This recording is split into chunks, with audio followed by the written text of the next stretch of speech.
Bro अभ्यास करतोय. हे कोणाची वही आहे? मित्राची.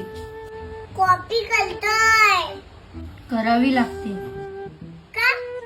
शाळेत नव्हतो गेलो काल. का? पाऊस पडत होता. ज्याची वही आहे तो कुठे जातो? 4 घर सोडून. मग तुमच्या 4 घरावर पाऊस पडला काय? बघ भाऊ, 2 प्रकारची माणसं असतात. एक पुरुषांना घाबरून हेल्मेट घालतात आणि दुसरे स्वतःसाठी. अभ्यास करणाऱ्यामध्ये पण 2 प्रकारचे विद्यार्थी असतात. एक टीचरला घाबरून अभ्यास करतात आणि दुसरे आपल्या स्वतःसाठी.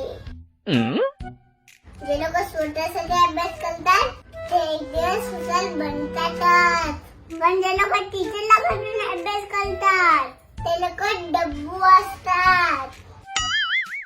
उद्या माझ्या मैत्रिणी बोलल्या तो बघ तुझे डब्बू भाऊ, तर मला चालणार नाही. कॉपी नको घालूस.